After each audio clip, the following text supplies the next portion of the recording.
हूँ फिर से बिहार बोर्ड क्लास 10 की सोशल साइंस जो ये सेट 6 है। ठीक है। और 40 इंपॉर्टेंट एमसीक्यू आपको है जो एग्जाम बेस होने वाले हैं। ठीक है, एग्जाम में आपको इसी टाइप का पूछे जाएंगे और इसी में से कुछ ना कुछ टकराएगा जरूर। तो चलिए मैं सबसे पहले बात करता हूँ कि हिस्ट्री से लिया गया है, मतलब कि सोशल साइंस आपका जितना भी सब्जेक्ट आता है उस सबसे आपको कवर किया कर इम्पोर्टेंट 40 क्वेश्चन को निकाला गया है। ठीक है। इसमें से तो बहुत सारे ऐसे क्वेश्चन है जो प्रीवियस ईयर में आपको पूछा गया है। तो अब बस आपसे एक छोटी सी रिक्वेस्ट है कि वीडियो को लास्ट तक देखिए। ठीक है, वीडियो को स्किप मत कीजिएगा। बस बहुत कम देर का वीडियो है लेकिन आपको बहुत इंपॉर्टेंट होने वाली है। मैं फर्स्ट क्वेश्चन की अगर बात करूं कि भारत में अस्थायी बंदोबस्त प्रणाली किसने लागू की थी। इसका जो चार ऑप्शन दिए गए हैं इसमें से राइट आंसर आपको चूज करना है। तो इसका जो राइट आंसर हो जाएगा ऑप्शन नंबर सी हो जाएगा। ठीक है। चलिए, 2 नंबर प्रश्न है कि भारतीय राष्ट्रीय कांग्रेस का पहला अधिवेशन कहाँ हुआ था। ठीक, तो इसका जो राइट आंसर मैं बता दूं ऑप्शन नंबर बी हो जाएगा। कहाँ पे हुआ था? मुंबई में हुआ था। ठीक है। तीसरा नंबर प्रश्न है कि हिंद स्वराज पुस्तक किसने लिखी थी। हिंद स्वराज पुस्तक किसने लिखी थी। इसका जो राइट आंसर हो जाएगा ना, 3 का right answer option number B हो जाएगा, यानी कि महात्मा गांधी ने लिखी थी। ठीक है, किसने लिखी थी? महात्मा गांधी ने। पूर्ण स्वराज की घोषणा किस वर्ष की गई थी। पूर्ण स्वराज की जो घोषणा था ना, वो 1929 ईस्वी में किया गया था। कब किया गया था? 1929 ईस्वी में। ओके। चलिए, भारतीय राष्ट्रीय कांग्रेस का पहला अध्यक्ष कौन था। भारतीय राष्ट्रीय कांग्रेस का पहला अध्यक्ष कौन था। इसका जो राइट आंसर हो जाएगा ऑप्शन नंबर बी। कौन था? W C Banerjee. ठीक है। चलिए आगे बढ़ते हैं कि 6 नंबर प्रश्न है कि अखिल भारतीय किसान सभा का की स्थापना कब हुई। तो 6 का जो राइट आंसर हो जाएगा ऑप्शन नंबर सी। 1936 ईस्वी में हुआ था। कब हुआ था? 1936 ईस्वी में, याद रखिएगा। ठीक है। भारतीय संविधान सभा में कुल कितने सदस्य कितने थे। ठीक है। इसका जो राइट आंसर हो जाएगा ना 7 का ऑप्शन नंबर बी, यानी कि 299 थे। कितने? 299। चलिए आगे बढ़ते हैं कि लाहौर अधिवेशन 1929 की अध्यक्षता किसने की थी। तो 8 का जो राइट आंसर हो जाएगा option number B. Jawaharlal Nehru ने की थी। किसने की थी? जवाहरलाल नेहरू ने। ओके। चलिए यहाँ पे आपका 8 प्रश्न जो है ना वो मेरा हिस्ट्री से कंप्लीट होता है। अब यहाँ से सिविक्स चलता है, यानी कि नागरिक शास्त्र चलता है। ठीक है। अब नागरिक शास्त्र से स्टार्ट है 9 नंबर प्रश्न। तो आपसे एक छोटी सी रिक्वेस्ट है कि अगर वीडियो को आप अभी तक लाइक नहीं किए तो प्लीज चैनल को सब्सक्राइब करके वीडियो को लाइक कर दें। चलिए 9 नंबर प्रश्न है कि भारत में पंचायत राज्य व्यवस्था किस समिति के सिफारिश पर लागू हुई। इसका जो 9 का जो राइट आंसर हो जाएगा ऑप्शन नंबर ए। ओके। इसका राइट आंसर क्या हो जाएगा? बलवंत राय मेहता समिति। ठीक है, बलवंत राय मेहता समिति। चलिए 10 नंबर जो प्रश्न है कि भारत के राष्ट्रपति का चुनाव कौन करता है। तो इसका जो राइट आंसर हो जाएगा ना 10 के, मैं आपको राइट आंसर बता दूं कि जो भारत का राष्ट्रपति का जो चुनाव करता है ना वो संसद और विधायक करता है। ठीक है, राष्ट्रपति का चुनाव किसने करता है? संसद और विधायक करते हैं। ठीक। 11 नंबर प्रश्न है कि लोकसभा का कार्यकाल कितने वर्ष का होता है। तो जो लोकसभा का कार्यकाल होता है ना वो 5 वर्ष का होता है। कितने वर्ष के? 5 वर्ष के। चलिए इसका राइट आंसर क्या हो जाएगा? बी हो जाएगा। 12 नंबर प्रश्न है कि भारत में मौलिक अधिकार कितने हैं। ठीक, तो भारत में जो मौलिक अधिकार है ना वो है 6। ठीक है, यानी कि ऑप्शन नंबर राइट कितना आंसर हो जाएगा? Option number B. भारत का सर्वोच्च न्यायालय कितने न्यायाधीशों से मिलकर बनता है। ठीक, तो इसका जो राइट आंसर हो जाएगा 13 का, मैं आपको राइट आंसर बता दूं कि ऑप्शन नंबर बी, यानी कि 34। ठीक है, कितने नंबर हो जाएगा? 34 हो जाएगा। ओके। चलिए 14 नंबर प्रश्न है कि भारत में चुनाव आयोग एक। ठीक, 14 का जो राइट आंसर हो जाएगा ना, मैं 14 का राइट आंसर बता दूं कि ऑप्शन नंबर ए। ठीक है, भारत में चुनाव आयोग एक क्या है? संवैधानिक संस्था है। ठीक। चलिए 15 नंबर प्रश्न है कि भारत के संविधान को सर्वोच्च कानून किसे माना गया है। तो 15 का जो राइट आंसर हो जाएगा ऑप्शन नंबर डी। ठीक है, संविधान को माना गया है। किसको माना गया? संविधान को। 16 नंबर प्रश्न की भारतीय संसद का सर्वोच्च सदन कौन सा है। तो जो 16 का जो राइट आंसर हो जाएगा ऑप्शन नंबर बी, राज्यसभा है। कौन सा है? राज्यसभा। चलिए अब आता है ज्योग्राफी यानी कि भूगोल। अब भूगोल से मेरा स्टार्ट होता है 71 प्रश्न से। तो 71 प्रश्न है कि भारत में सबसे बड़ा डेल्टा कौन सा है। तो भारत का जो सबसे बड़ा डेल्टा है ना वो, इसका 4 ऑप्शन दिए गए जिसका राइट आंसर हो जाएगा ऑप्शन नंबर बी। कौन सा हो जाएगा? गंगा ब्रह्मपुत्र डेल्टा। ठीक है, गंगा ब्रह्मपुत्र डेल्टा। चलिए 18 नंबर प्रश्न है कि भारत का सबसे बड़ा तेल शोधन संयंत्र कहाँ स्थित है।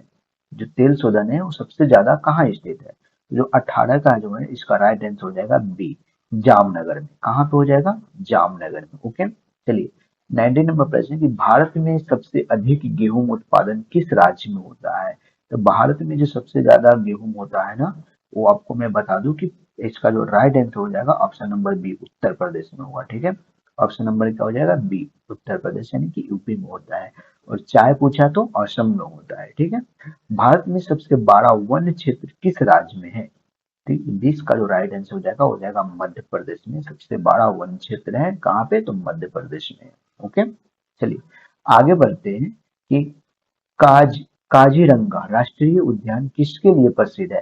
काजीरंगा राष्ट्रीय उद्यान किसके लिए प्रसिद्ध है। इसका जो राइट आंसर हो जाएगा ना, हो जाएगा ऑप्शन नंबर सी, यानी कि एक सींग वाला गेंडा के लिए। किसके लिए प्रसिद्ध है, एक सींग वाला गेंडा के लिए। भारत का कौन सा राज्य चाय का कटोरा कहलाता है। इसका जो राइट आंसर हो जाएगा ऑप्शन नंबर बी, बहुत बार ये क्वेश्चन पूछा हुआ है। ठीक है, इसका जो राइट आंसर हो जाएगा ऑप्शन नंबर बी, यानी कि असम हो जाएगा। ठीक है, चलिए आगे बढ़ते हैं कि भारत का कौन सा बंदरगाह प्रतीक बंदरगाह है। ठीक है, तो इसका 23 का जो राइट आंसर हो जाएगा ऑप्शन नंबर ए, यानी कि मुंबई बंदरगाह हो जाएगा। ओके, चलिए आगे बढ़ते हैं कि भारत में डिजिटल डेजर्ट किसे कहा जाता है। तो इसका जो राइट आंसर हो जाएगा 24 का हो जाएगा लद्दाख को कहा गया है। ठीक है, किसको कहा जाता है, लद्दाख को। चलिए अब यहाँ से इकोनॉमिक्स स्टार्ट होता है 25 से। ठीक है, अर्थशास्त्र। चलिए जीडीपी का पूरा नाम क्या है। ठीक, तो जीडीपी का जो पूरा नाम है वो है ग्रॉस डोमेस्टिक प्रोडक्ट। ठीक है, यानी कि ऑप्शन नंबर राइट आंसर क्या हो जाएगा, ए हो जाएगा। ओके, चलिए 26 नंबर प्रश्न है कि सी बोल रहा हूँ, एस ई बी आई का गठन कब हुआ। एस ई बी आई का गठन कब हुआ। तो इसका जो राइट आंसर हो जाएगा 26 का जो राइट आंसर हो जाएगा ऑप्शन नंबर ए हो जाएगा। ओके, यानी कि कब हुआ था, 1988 ईस्वी में हुआ था। ओके, चलिए भारत में बेरोजगारी का सबसे बड़ा कारण क्या है। भारत में बेरोजगारी का सबसे बड़ा कारण क्या है। 27 का जो राइट आंसर हो जाएगा ऑप्शन नंबर बी हो जाएगा, जनसंख्या में वृद्धि। बेरोजगारी का सबसे बड़ा कारण क्या है, तो जनसंख्या में वृद्धि वृद्धि। ठीक है, 28 है ऑपरेशनल होल्ड। ठीक है, ऑपरेशनल होल्ड किससे संबंधित है। तो इसका जो हो जाएगा ना राइट आंसर 28 का जो राइट आंसर हो जाएगा ऑप्शन नंबर ए हो जाएगा, यानी कि दूध उत्पादन से हो जाएगा। इसका ऑप्शन नंबर कितना हो जाएगा, ए इज राइट आंसर। ठीक है, भारतीय रिजर्व बैंक का मुख्यालय कहाँ है। भारतीय रिजर्व बैंक का मुख्यालय कहाँ है। इसका जो मैं राइट आंसर बता दूं कि ऑप्शन नंबर बी हो जाएगा, यानी कि मुंबई में है इसका मुख्यालय। ओके, भारत में नाबार्ड कब स्थापित किया गया था। ठीक है, कब स्थापित हुआ था। 30 का जो राइट आंसर हो जाएगा ऑप्शन नंबर सी हो जाएगा। ठीक है, 1982 ईस्वी में हुआ था। कब हुआ था, 1982 ईस्वी में हुआ था। भारत में योजना आयोग की स्थापना कब हुई थी। भारत में योजना आयोग की स्थापना कब हुई थी। इसका जो राइट आंसर हो जाएगा 31 का जो राइट आंसर हो जाएगा ऑप्शन नंबर बी, यानी कि 1950 ईस्वी में हुआ था। कब हुआ था, 1950 ईस्वी में हुआ था। ओके, चलिए 32 नंबर प्रश्न है कि न्यूनतम समर्थन मूल्य किससे संबंधित है। न्यूनतम समर्थन मूल्य किससे संबंधित है। 32 का जो राइट आंसर हो जाएगा ऑप्शन नंबर सी, यानी कि कृषि से संबंधित है। किससे संबंधित है, कृषि से। चलिए 33 है कि भारत का राष्ट्रीय ध्वज किससे डिजाइन किया गया था। तो भारत का जो राष्ट्रीय ध्वज है ना, वो किससे डिजाइन किया गया था। तो इसका ऑप्शन नंबर हो जाएगा राइट आंसर ए, यानी कि पिंगली पिंगली वेंकिया से किया गया था। ओके, चलिए जनगण मन किसने लिखा था। इसका जो राइट आंसर मैं बता दूं, इसका राइट आंसर हो जाएगा ऑप्शन नंबर बी हो जाएगा। ठीक है, यानी कि 34 का जो राइट आंसर हो जाएगा रविंद्रनाथ टैगोर ने। ठीक है, यूनो का स्थापना यूएनओ का स्थापना कब हुआ था। 35 नंबर जो प्रश्न है, इसका जो राइट आंसर हो जाएगा ऑप्शन नंबर बी हो जाएगा, 1945 ईस्वी में इसका राइट स्थापना हुआ था। ठीक है, चलिए 36 प्रश्न है कि भारत का राष्ट्रीय खेल क्या है। तो जो भारत का राष्ट्रीय खेल है वो है हॉकी। ठीक है, भारत का राष्ट्रीय खेल क्या है, हॉकी। कमेंट करके बताइएगा कि आपका फेवरेट खेल क्या है। ठीक है, चलिए आगे बढ़ते हैं। 27 नंबर प्रश्न है कि हिंदी दिवस कब मनाई जाती है। 27 नंबर प्रश्न है, तो हिंदी दिवस जो है ना 14 सितंबर को मनाई जाती है, यानी कि इसका राइट आंसर हो जाएगा ऑप्शन नंबर बी हो जाएगा। ओके। हर घर जल योजना किससे संबंधित है? तो हर घर जल योजना जो है ना वो ऑप्शन नंबर सी है, पेयजल से संबंधित है। ठीक है, किससे है? ऑप्शन नंबर सी है, पेयजल से संबंधित है। मेक इन इंडिया कार्यक्रम कब शुरू हुआ था? तो मेक इन इंडिया कार्यक्रम जो है ना वो है 2014 ईस्वी में शुरू हुआ था। ठीक है, कब हुआ था? 2014 में शुरू हुआ था। भारत की जनगणना कितने वर्ष में होती है? तो 40 का जो राइट आंसर हो जाएगा ऑप्शन नंबर सी हो जाएगा, यानी कि 10 वर्ष में भारत की जनगणना होती है। ठीक है, चलिए आप कमेंट करके बताइएगा कि आपको वीडियो कैसा लगा।